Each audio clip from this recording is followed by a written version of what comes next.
तो देखो बेटा,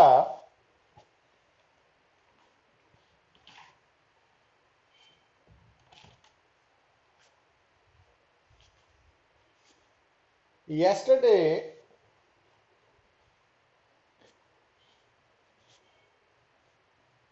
we started topic Kirchhoff's laws in electricity। और जो किरचॉफ्स लॉज हैं बेटा, वो दो तरह के हैं ना। किरचॉफ्स फर्स्ट लॉ और करंट लॉ और जंक्शन लॉ और junction rule. And second one is Kirchhoff's second law और वोल्टेज लॉ और लूप रूल। तो बेटा, फर्स्ट लॉ के बारे में हमने कल डिटेल में स्टडी कर लिया था, but today we are going to discuss about Kirchhoff second law और वोल्टेज लॉ और लूप रूल। तो जिस तरह बेटा मैंने आपको बताया था कि किरचॉफ फर्स्ट लॉ जो है ना, that is based on law of conservation of charge. तो उसी तरह आपने याद रखना है कि जो किरचॉफ सेकंड लॉ है ना, that is based on law of conservation of energy. अब सेकंड लॉ के केस में बेटा आपने एक बात याद रखनी है, वो ये, कोई भी जो इलेक्ट्रिक सर्किट होता है ना, उसमें एक तो होगा सोर्स ऑफ ईएमएफ, और यहां सोर्स ऑफ ईएमएफ बैटरी या सेल की फॉर्म में होगी। तो सोर्स ऑफ ईएमएफ के साथ हमने टर्म जोड़नी है ईएमएफ, इलेक्ट्रोमोटिव फोर्स। पर दूसरा बेटा, किसी भी इलेक्ट्रिक सर्किट में जो सर्किट एलिमेंट्स हैं, वो रेजिस्टर भी हो सकता है, वो कैपेसिटर भी हो सकता है, और वो इंडक्टर। इंडक्टर के बारे में अभी हमने बात नहीं की। कैपेसिटर के बारे में आप जानते हो फर्स्ट यूनिट में, और रेजिस्टर सेकंड यूनिट में पढ़ा है ना हमने। बट यहां पर जितने भी इलेक्ट्रिक सर्किट्स आएंगे बेटा, तो एक बात याद रखनी है कि यहां पर जितने भी इलेक्ट्रिक सर्किट्स आएंगे, उन सब सर्किट्स में हमें बैटरी और सेल मिलेगा, और उसके साथ रेजिस्टर्स होंगे, है ना। तो कैपेसिटर के चांसेस भी होंगे, बट इंडक्टर नहीं होगा, ये बात याद रखनी है ना। दूसरी बात कि अब जो टॉपिक हम स्टडी करने जा रहे हैं, जिसको हम बोलते हैं किरचॉफ्स लॉज ऑफ इलेक्ट्रिसिटी, उसमें दो लॉज है ना, Kirchhoff's first law and Kirchhoff's second law. ये दोनों लॉज जो है ना, Kirchhoff's first law second law, ये एक तो मैंने आपको बताया कि फर्स्ट लॉ बेस्ड है law of conservation of charge पे, और सेकंड लॉ बेस्ड है law of conservation of energy पे। बट इसके साथ आपने ये बात भी याद रखनी है कि किरचॉफ्स फर्स्ट लॉ और सेकंड लॉ, ये हम AC as well as DC दोनों तरह के इलेक्ट्रिक सर्किट्स को अप्लाई कर सकते हैं। मतलब अगर आपके सामने कोई एसी सर्किट है या डीसी सर्किट है, तो आप ये दोनों लॉज अप्लाई कर सकते हो। अब यहां पर सेकंड यूनिट में हमारे सामने जो सर्किट है ना, वो डीसी है। डीसी सर्किट मींस जिसमें स्टेडी करंट पास हो रहा है, एसी सर्किट मीन जिसमें अल्टरनेटिंग करंट पास हो रहा है ना। तो जो किरचॉफ्स लॉज है ना, वो दोनों तरह के सर्किट्स के लिए एप्लीकेबल हैं, ये याद रखना है। और किरचॉफ्स सेकंड लॉ जो है, जिसके बारे में अब हम बात करने जा रहे हैं ना, उसमें आपको बताया कि हमें एक तो मिलेगी सोर्स ऑफ ईएमएफ, तो उसका हमने ईएमएफ नोट करना है, और दूसरा मिलेगी रेजिस्टेंस। तो जो रेजिस्टेंस है, ठीक है, तो उसके अक्रॉस पोटेंशियल डिफरेंस नोट करना है। अब आपने याद रखना है कि जो सोर्स ऑफ ईएमएफ है, बैटरी या सेल, उसका ईएमएफ होगा, और जो रेजिस्टर है उसका पोटेंशियल डिफरेंस होगा। और पोटेंशियल डिफरेंस रेजिस्टर के अक्रॉस कितना होगा? I R. V is equal to I R. तो ये बात याद रखनी है आपने। अब बेटा यहां आपने क्या समझना है, देखो, तो यहां पे मैंने आपको बताया कि जो किरचॉफ सेकंड लॉ है, that is also known as voltage law, और इसको लूप रूल भी बोलते हैं। अब व्हाट इज रूल, लूप, तो लूप क्या है ना, तो लूप बेसिकली किसी भी इलेक्ट्रिक सर्किट का एक पार्ट है, दो पॉइंट्स के बीच में पार्ट है लूप, और लूप ओपन भी हो सकती है, क्लोज्ड भी हो सकती है। अब जैसे यहां पे देखिए, आप ध्यान से देखना कि अगर आपके सामने ये सर्किट है ना,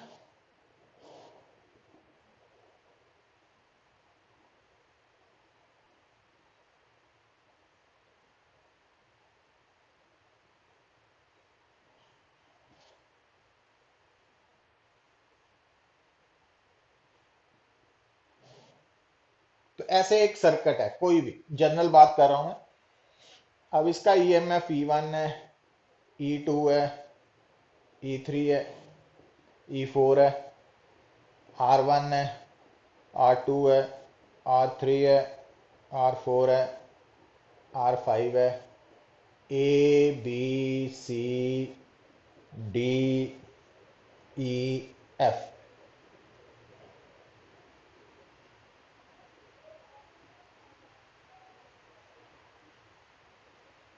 अब इस केस में बेटा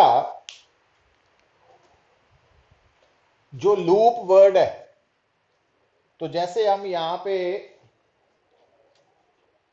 F C D E F, तो ये वाला जो पोर्शन है ये क्लोज्ड लूप है, दिस इज क्लोज्ड लूप, है ना।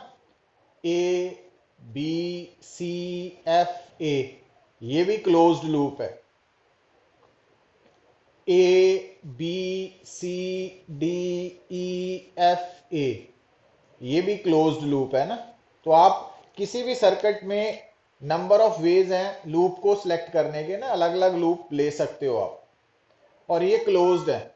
अब ये वाली देखिए आप, एफ से सी, एफ से सी, इसको भी हम लूप बोल सकते हैं, ओपन लूप, इसको ब्रांच भी बोल देते हैं, एफ एंड सी, ये ओपन लूप भी बोल सकते हैं, ब्रांच भी बोल सकते हो, एफ से सी। या ए से बी से सी, ये ओपन लूप बनेगी, है ना, या ब्रांच भी बन सकती है। ए से बी से सी ये ओपन है, या ए से बी से सी और एफ तक ये भी ओपन है, बट जब ए से बी से ई सी से एफ से वापस ए तक, तो ये क्लोज्ड हो जाएगी ना। तो ये लूप्स हैं बेटा, ओपन लूप, क्लोज्ड लूप, तो ये basically part of electric circuit है। अब जो सामने आपको इलेक्ट्रिक सर्किट नजर आ रहा है, आ रहा है ना, तो इस सर्किट में आपको सोर्स ऑफ ईएमएफ और साथ में रेजिस्टेंसेस नजर आ रही हैं, R1 R2, है ना। अब बेटा इस सर्किट में आपने किरचॉफ्स लॉ लगाना कैसे है, अप्लाई कैसे करना। अब देखिए, आराम से सुनना बेटा बात, जो किरचॉफ सेकंड लॉ है ना, वो अप्लाई होगा लूप के साथ, लूप के साथ। लूप ओपन भी हो सकती है, क्लोज्ड भी हो सकती है। दूसरी बात, किरचॉफ सेकंड लॉ लगाने से पहले आपको सर्किट में करंट डिस्ट्रीब्यूशन पता होनी चाहिए। अब जैसे ये वाला सर्किट जो आपको नजर आ रहा है बेटा, इसमें कोई भी करंट डिस्ट्रीब्यूशन हमें दी नहीं हुई, तो हो सकता है हमें दी हो, दोनों ऑप्शन ही होंगी। या तो आपको सर्किट में करंट डिस्ट्रीब्यूशन ऑलरेडी गिवन हो, फिर तो आपने उसको एज सच एक्सेप्ट करना है, पर अगर नहीं दी हुई तो फिर आपने अपनी तरफ से ड्रॉ करनी है ना, करंट डिस्ट्रीब्यूशन मार्क करनी है। अब उसके लिए आपने क्या करना है बेटा, कि जब आपने करंट डिस्ट्रीब्यूशन आप खुद अपने आप से करनी है ना, तो आपने उस सर्किट में किसी एक पॉइंट को, किसी भी एक पॉइंट को स्टार्टिंग पॉइंट मान लेना है, एनी पॉइंट। तो जैसे मैंने ए को मान लिया ना, तो मैंने मान लिया कि ए स्टार्टिंग पॉइंट है, तो मैंने मान लेना है कि ए से मान लीजिए करंट आई स्टार्ट हुआ, अब ये करंट एफ तक जाएगा, तो इट मींस R5 से करंट आई पास करेगा। अब एफ के बाद क्योंकि दो रास्ते हो गए, तो अब यहां पे आके ये वाला करंट डिस्ट्रीब्यूट होगा ना, अपने आप को डिवाइड करेगा। अब कैसे करेगा, तो मान लीजिए कि जब आई करंट यहां तक आया, तो अगर इस तरफ I1 चला गया तो ये I1 करंट सी तक पहुंचेगा, तो बाकी कितना बचा करंट बेटा, I माइनस I1। तो ये इधर E, और E से D, और D से C तक आएगा। अब ये वाला करंट I माइनस I1 है। अब C तक पहुंचने के बाद I1 and I minus I1 ये दोनों करंट दोबारा मिल गए, और ये फिर I हो गया ना, क्योंकि C पे एक I1 करंट पहुंचा, दूसरा I माइनस I1, तो आगे कितना जाएगा I, according to Kirchhoff's first law. अब ये I करंट B से और B से A तक आ गया। आपने क्या देखा कि A से जितना करंट निकला था उतना ही करंट पहुंचा। तो इस तरह से अगर आपके सामने इलेक्ट्रिक सर्किट गिवन है और उसमें करंट डिस्ट्रीब्यूशन नहीं दी हुई, तो आपने खुद अपनी तरफ से किरचॉफ्स फर्स्ट लॉ को अप्लाई करते हुए ड्रॉ करनी है ना। क्लियर है यहां तक बेटा? Mukul, yes sir. Ashvi, yes sir. Kavya,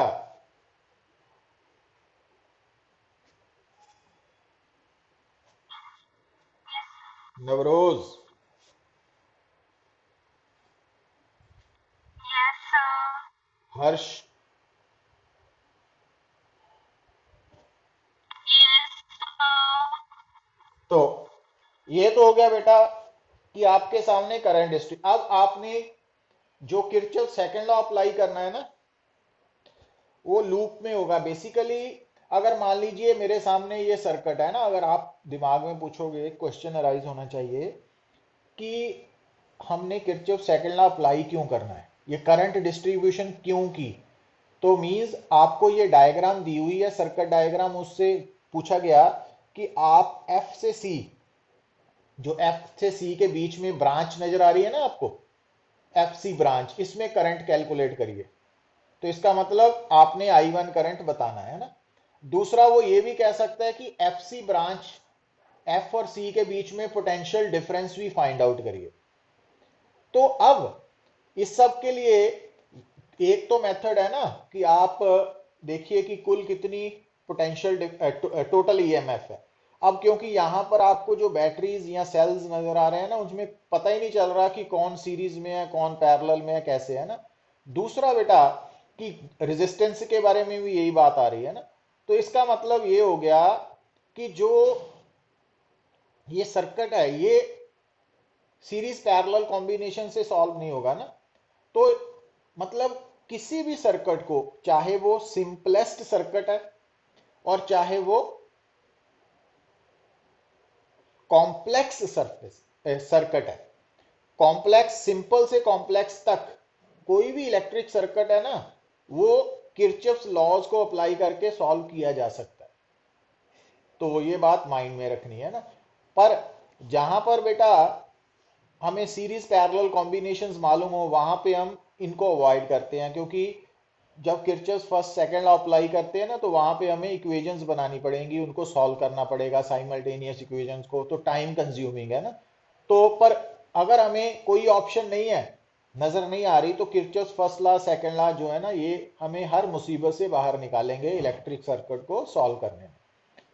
अब मान लीजिए कि ये सर्किट दिया हुआ है आपको ना, और आपसे पूछा गया कि आप एफ से सी तक की जो ब्रांच है उसमें करंट कैलकुलेट करिए। तो अब आपने ये करंट कैलकुलेट I1 कैसे करना है ना। तो अब ये करंट कैसे कैलकुलेट करना है, पोटेंशियल डिफरेंस कैसे कैलकुलेट करना है, तो उसको निकालने के लिए अगर फर्स्ट लॉ तो हमने अप्लाई कर दिया ऑलरेडी, करंट डिस्ट्रीब्यूशन में काम आएगा। सेकंड लॉ कैसे अप्लाई करना, अब यहां बेटा ध्यान से देखना और बताना कि मान लीजिए E1 भी मालूम है, E2 भी नोन है, 3 4 भी नोन है, R1 R2 R3 R5 सब कुछ नोन है। तो अब यहां पर हमें सिर्फ दो चीजें अननोन है, एक I टोटल करंट और एक I1। ठीक है, क्योंकि हमने F से लेके C तक का, तो दो अननोन है। इसका मतलब अगर आपके पास दो अननोन क्वांटिटीज है ना, तो उनको सॉल्व करने के लिए, उनकी वैल्यूज फाइंड आउट करने के लिए आपके पास दो इक्वेशंस होनी चाहिए। तो इसके लिए हम क्या करते हैं कि किरचॉफ सेकंड लॉ अप्लाई करते हैं और लूप, मान लीजिए कि आपने ये लूप सिलेक्ट कर ले, ये लूप सिलेक्ट कर ले, दिस वन, ये वाली। अब इस लूप को आप कैसे लिखोगे? Applying Kirchhoff's second law to loop, कौन सी बेटा? A B C F A, A B C F A, ये वाली लूप।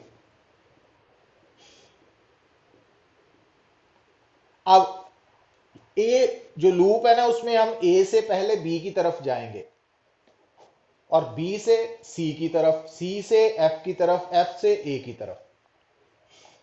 अब जब आप ए से बी की तरफ जा रहे हो बेटा, तो रास्ते में आपको एक सेल मिल रहा है। जब आप बी से सी की तरफ जा रहे हो, तो रास्ते में R1 रेजिस्टेंस मिल रही है जिसमें करंट आई है। जब आप C से F की तरफ जाओगे, तो एक रेजिस्टेंस R2 मिलेगी और दूसरा सेल मिलेगा E2, और F से A तक एक रेजिस्टेंस R5 मिलेगी, है ना। अब आपने क्या करना है बेटा कि ये जो सेल है ना, इसका ईएमएफ E1 है। अब सेल के साथ आपने जो पॉजिटिव बैटरी है, जो बड़ी वाली लाइन है, उस पर प्लस प्लस लिख लो या H लिख लो, H, और ये L है। Plus H means higher potential, L means lower potential. अब ये रजिस्टर है बेटा।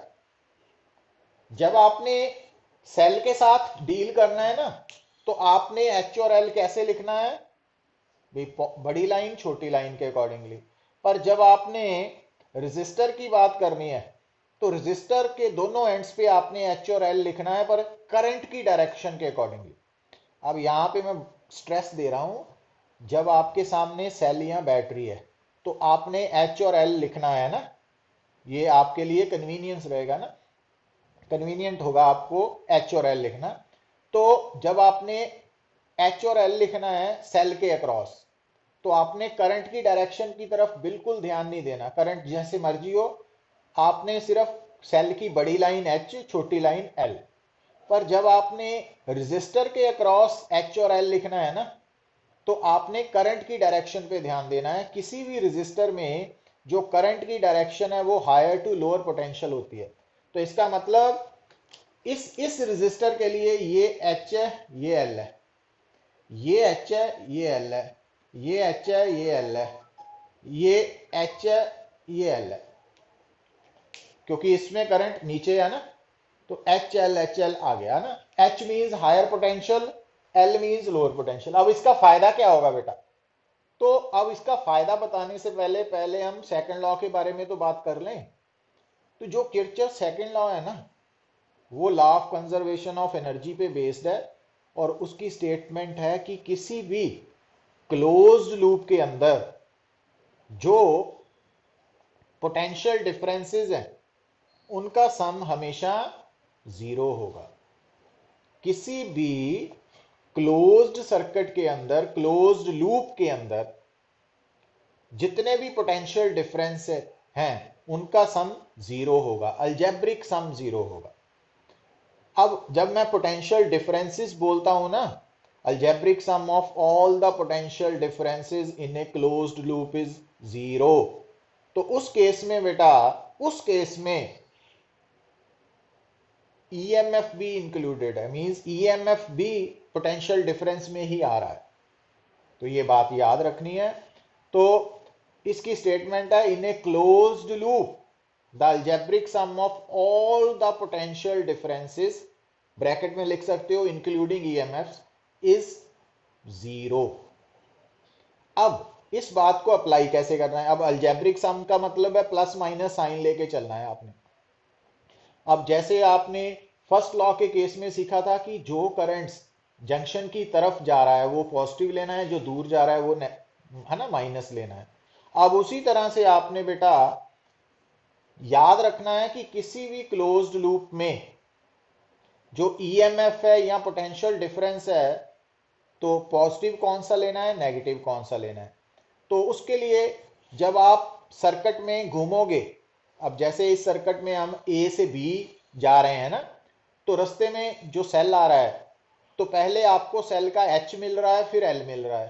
तो इसका मतलब ए से बी जाने पर जो पोटेंशियल है ना सेल का एच से एल फॉल कर रहा है, तो पोटेंशियल फॉल को नेगेटिव लेना है और राइज को पॉजिटिव लेना है। अब यहां पे आप देखिए कि जब हम ए से बी जा रहे हैं तो हमें जो पोटेंशियल डिफरेंस मिल रहा है वो ईएमएफ है, और एच से एल जाने का मतलब है फॉल हो रहा है, तो फॉल होने का मतलब जो ईएमएफ है वो नेगेटिव है। अब जब आप बी से सी तरफ जा रहे हो बेटा, तो अब यहां पे रेजिस्टेंस मिली, तो रेजिस्टेंस का पोटेंशियल डिफरेंस हमेशा उस रेजिस्टेंस की वैल्यू और करंट को मल्टीप्लाई करने से आएगा, और एल से एच जाने का मतलब है राइज हो रहा है ना, तो प्लस लेना है। प्लस लो ना लो कोई बात नहीं। आप जब आप सी से एफ की तरफ जा रहे हो तो पहले ये मिलेगा ना R2। अब इसका पोटेंशियल डिफरेंस है करंट I1 R2, और H से L है, मतलब जब हम C से F की तरफ जा रहे हैं तो H से L की तरफ जा रहे हैं ना, तो ये नेगेटिव होगा। प्लस अब यहां से यहां है ना, ये यहां तक था, अब यहां, अब जब हम यहां से यहां जा रहे हैं तो ये सेल है, तो अब ये फॉल हो रहा है बेटा। अब एफ से ए तो R5 और करंट आई, और एल से एच मींस राइज हो रहा है। अब इसको लिखो ना लिखो इज इक्वल टू जीरो।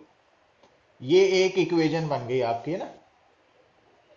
तो इसको मॉडिफाई कर सकते हो, -E1 तो +I -I1R2 -E2 is zero. अब जो EMFs हैं उसको एक साइड पे ले जाओ, तो IR1 + R5 -I1R2 is equal to E1 + E2, है ना, ये एक इक्वेशन बन गई आपकी। अब दूसरी इक्वेशन आप बना सकते हो यहां से, है ना। अब ये लूप कौन सी हो गई, FCDEF।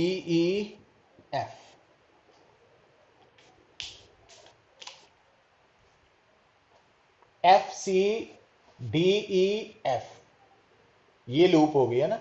अब इस लूप में बेटा आपने कैसे अप्लाई करना है लिख सकते हो, Navroz, Yes, sir. अश्वी, Yes, sir. Kavya, Mukul, Yes, sir. हर्ष। Yes, sir. हाँ उन्हें दे पहला, first of all what to do, first of all write H और एल, है ना। तो एच एल लिख लो आप बेटा, एच एल। अब करंट इधर जा रहा है ना, तो ये एच है, ये एल है, ये एल है, ये एच है, ये एच है, ये एल है, ऐसे लिख लिया आप। अब जब आप एफ से सी जाओगे ना, तो पहले ये आएगा ना। अब एल से एच है, राइज है तो E2। अब ये भी ये राइज है ना, I1R2। अब ये वाला फॉल है, ये वाला राइज है।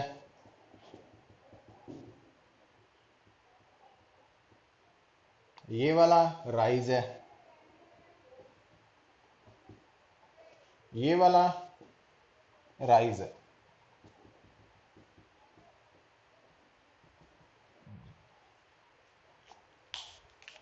तो ये दूसरी इक्वेशन बन गई। अब दोनों को सॉल्व करके आप I1 और I की वैल्यू निकाल सकते हो बेटा। अब ये साइमल्टेनियस इक्वेशंस है ना, इनको सॉल्व करके आप निकाल सकते हो। अब जब मान लीजिए आपने दोनों को सॉल्व करके I1 निकाल लिया है ना, I1 आ गया,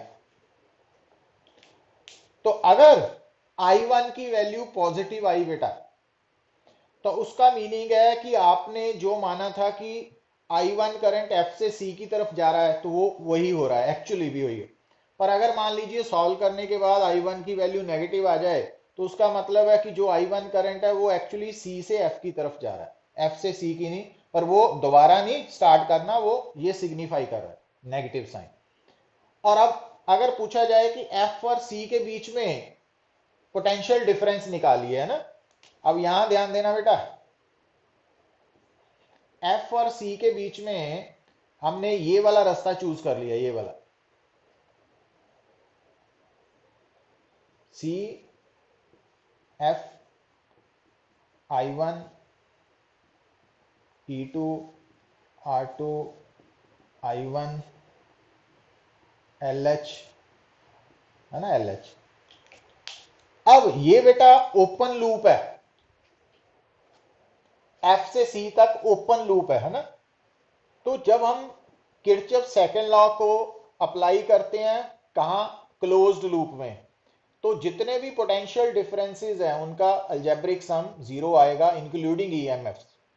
पर ओपन लूप में आपने क्या करना है, अब ध्यान देना बेटा, ये ओपन लूप के लिए बता रहा हूं मैं। तो सबसे पहले आपने स्टार्टिंग पॉइंट एफ जो है ना, उसका पोटेंशियल वीएफ लिख लिया और ये वीसी लिख लिया ना। अब सबसे पहले आपने जो स्टार्टिंग पॉइंट का पोटेंशियल नोट कर लो, प्लस उसके बाद बेटा आप ये जो ईएमएफ है ना, क्योंकि जब आप एफ से सी की तरफ जा रहे हो, तो ये पोटेंशियल डिफरेंस है ईएमएफ के बराबर, और ये राइज हो रहा है, तो इसको लिख लिया। प्लस अब ये वाला पोटेंशियल डिफरेंस ये भी राइज ही हो रहा है, I1 R2, ये लिख लिया, इज इक्वल टू, अब आप लास्ट पॉइंट पे पहुंच गए, तो अब इसका पोटेंशियल VC लिख लेना।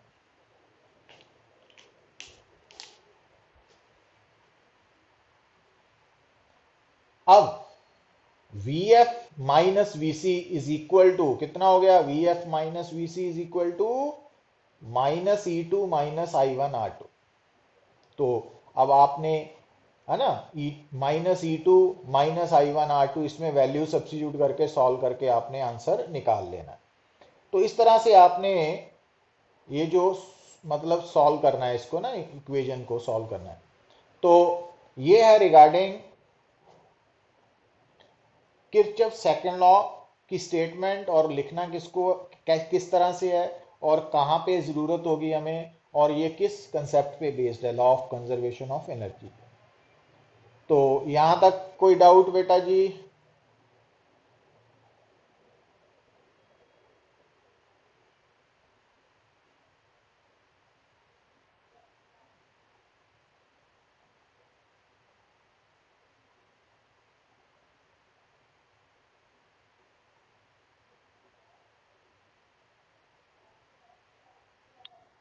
No, sir. सब नु लग गई समझ?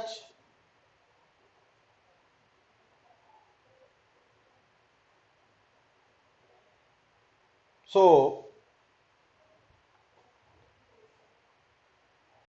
Find electric current through register 1 ohm and 4 ओम। अब बेटा क्योंकि यहां पर कोई भी करंट गिवन नहीं है ना, तो आपने अपनी तरफ से स्टार्ट करना है। मैं आपको सबके लिए कॉमन पॉइंट बना देता हूं कि मान लीजिए ए से करंट स्टार्ट हुआ, आई, इसका मतलब 1 ओम से तो आई करंट पास करेगा ना। अब ये आई करंट यहां पहुंच के यहां हो गया I1, और ये हो गया i-i1। तो ये i-i1 इधर से निकलता हुआ,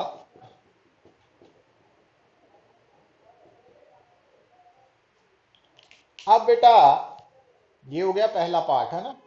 अब मैं आपकी हेल्प करता हुआ यहां लिख देता हूं कि ये एच है, ये एल है। ये एच है, ये एल है ना। ये एच है, ये एल है। यहां से आपको आसानी हो जाएगी ना ये लिखने से।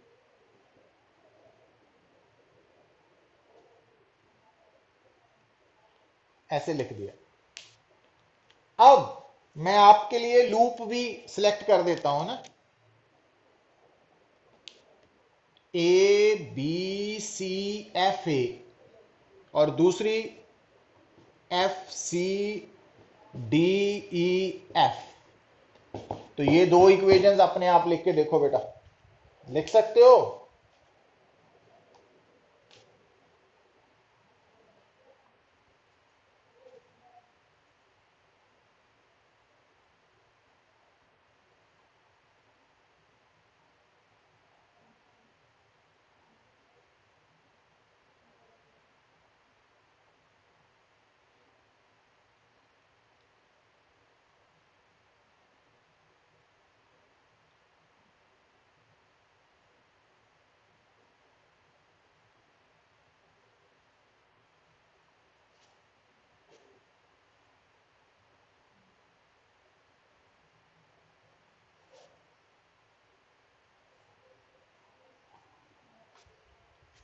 अब बेटा मैं आपकी हेल्प कर देता हूं, देखो आप।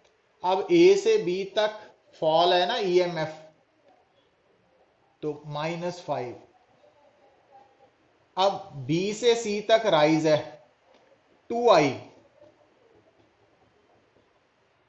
सी से एफ तक राइज है, 2। एफ से ए तक राइज है, 1 × i इज इक्वल टू 0। अब ये यहां से आई आ गया ना आपका।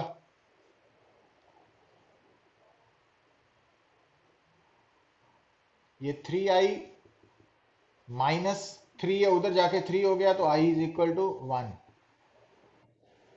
अब इसके लिए बेटा आप F C D E F, तो ये वाला फॉल है। एफ से सी -2, सी से डी ये राइज है ना, 3 × i-i1 प्लस डी से ई राइज है 6, प्लस ई से F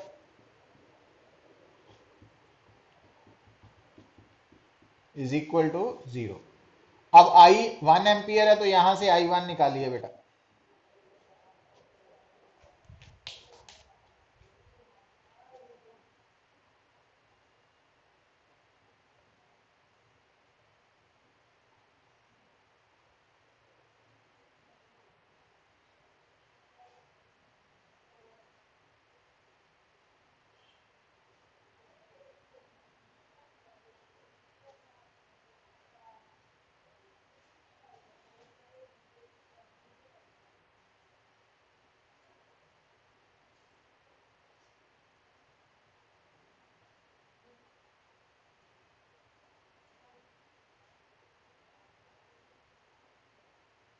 Harsh, what is the value of i1? Harsh,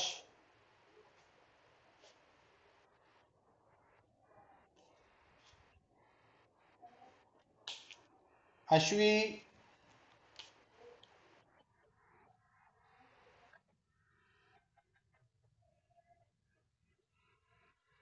i1 की वैल्यू। मुकुल,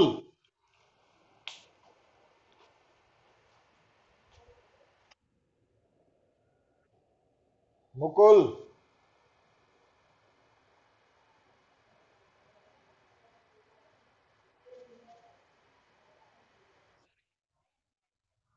11/7। हाँ, तो आई,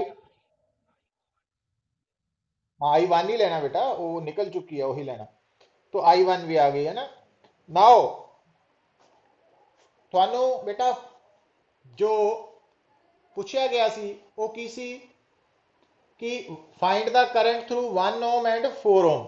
अब करंट थ्रू 1 ओम है, आई मींस 1 एम्पियर, तो करंट थ्रू 1 ओम है 1 एम्पियर। बट करंट थ्रू 4 ओम कितना है बेटा, आई माइनस आई वन। तो आई है 1, आई वन है 11/7। तो क्या हो गया, माइनस 1 माइनस 11/7। ठीक है, तो माइनस 4/7। ठीक है, तो ये दूसरा आंसर आ गया ना।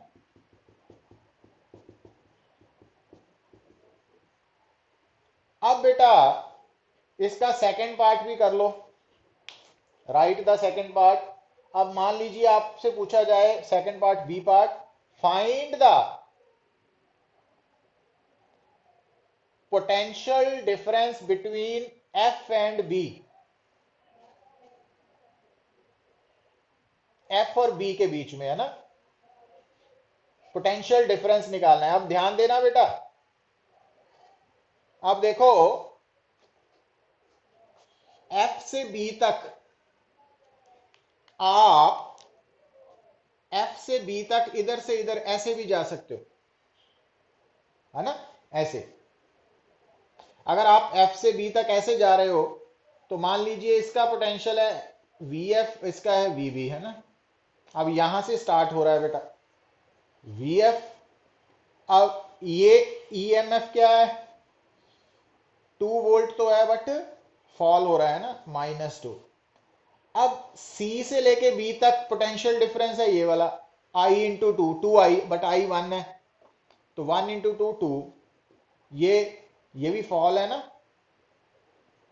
तो -2 आ जाएगा। और is equal to V B, तो V F minus V B is equal to 4 volt. ठीक है, अब ध्यान दीजिए बेटा, अब जैसे हमने एफ और बी के बीच में पोटेंशियल डिफरेंस निकाला तो किरचॉफ सेकंड लॉ को ओपन लूप पे अप्लाई किया। अब जैसे आप यहां से करिए आप, है ना, एफ से ए से बी, यहां से भी निकाल सकते हो। अब ये है वी एफ। अब जब आप, ये आ गया रास्ते में ना, 1 इंटू आई, ये आई है, तो आई वन है, ये भी 1 है, 1 इंटू 1 1। पर ये एल से एच है, मीन्स राइज हो रहा है, तो +1। अब ए से बी, ये वाला आ गया ना, अब ये फॉल कर रहा है एच से एल, तो -5 is equal to V B. तो V F minus V B is again 4 volt. Got it. तो दोनों तरफ से आंसर सेम ही आएगा ना। तो इसका मतलब ये हो गया कि अब देखो बेटा कि आपको फर्स्ट लॉ सेकंड लॉ के बारे में मालूम पड़ गया, कैसे अप्लाई करना है ना, बाकी तो आपकी प्रैक्टिस होगी। दूसरी बात कि जब आपने लूप सेलेक्ट करनी है बेटा, तो इस बात का आंसर पे कोई फर्क नहीं पड़ेगा कि आपने लूप क्लॉकवाइज सेलेक्ट किया, ए बी सी एफ ए, कि ए एफ सी बी ए, तो आंसर पे कोई फर्क नहीं पड़ेगा, है ना। साइंस पे फर्क आएगा बट फाइनल आंसर सेम रहेंगे। अच्छा, अब ये भी कोई फर्क नहीं पड़ेगा कि अगर आप ये वाली लूप क्लॉकवाइज लेते हो और इसको एंटी क्लॉकवाइज ले सकते हो, कोई बात नहीं। या दोनों को क्लॉकवाइज ले लो, या दोनों को एंटी क्लॉकवाइज, या किसी को क्लॉकवाइज किसी को एंटी क्लॉकवाइज, इस बात का कोई फर्क नहीं पड़ेगा आंसर पे। पर याद ये रखना है बेटा अपने आप को इजी करने के लिए कि जब भी आपने किरचॉफ सेकंड लॉ अप्लाई करना है ना, तो सबसे पहले आपने एच और एल लिख लेने हैं ना। और एच का मतलब है हायर पोटेंशियल, एल का मतलब है लोअर पोटेंशियल। तो वो आपको मतलब एडवांटेज होगी ऐसा लिखने पे ना, को मालूम पड़ जाएगा। और ये मैंने आपको बता दिया कि एच और एल लिखते वक्त अगर तो सेल है तो फिर आपने करंट की डायरेक्शन पे बिल्कुल ध्यान नहीं देना, बड़ी लाइन और छोटी लाइन के अकॉर्डिंगली एच और एल लिख देना है। पर अगर रजिस्टर है तो उसमें आपने करंट की डायरेक्शन के अकॉर्डिंगली एच और एल लिखना है, क्योंकि किसी भी रजिस्टर में करंट की डायरेक्शन एच से एल की तरफ होती है। और ये लिखने के बाद जब हमने लूप में ट्रेवर्स करना है, मूव करना है, तो जो पोटेंशियल डिफरेंस आएगा ना, तो यहाँ ईएमएफ, तो जो फॉल के अंडर आएगा उसको नेगेटिव, जो राइज के अंडर आएगा वो पॉजिटिव लिखना है। तो ये बातों का ध्यान रखना आपने ये सारा कुछ करते वक्त।